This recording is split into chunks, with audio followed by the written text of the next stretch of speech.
no quarantine period and no controlled itinerary. Travellers between Singapore and Hong Kong will soon be able to fly in the region's first air travel bubble after testing negative for COVID-19.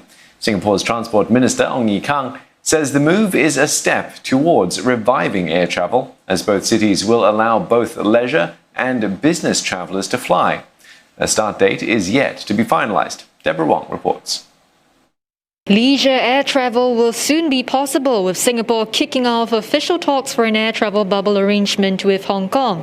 Now, it's the first of its kind in the region between two aviation hubs and comes amid plans to revive the embattled aviation sector. Calling this a significant step, Transport Minister Ong Ye Kung says this was chosen because both cities have recorded low numbers of COVID-19 cases and have robust mechanisms to control the virus. Hopefully, this sets a model and a template for us to forge more of such relationships and partnerships.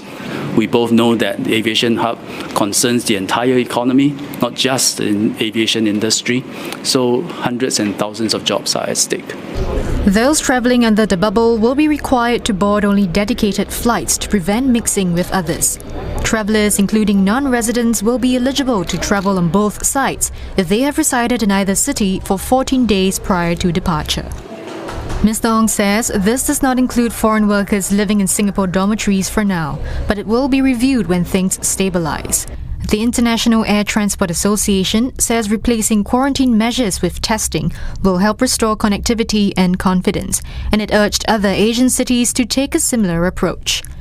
Given that about 1 million trips were made between Singapore and Hong Kong annually before the pandemic hit, one travel agent is bracing for a spike in demand, and she's taking precautionary measures for safe travels.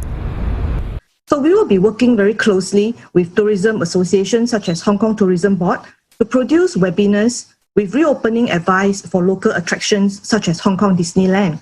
I don't believe that travellers will actually take advantage of country hopping in this context, and especially this COVID situation. Safety is the topmost important to most of the travellers now.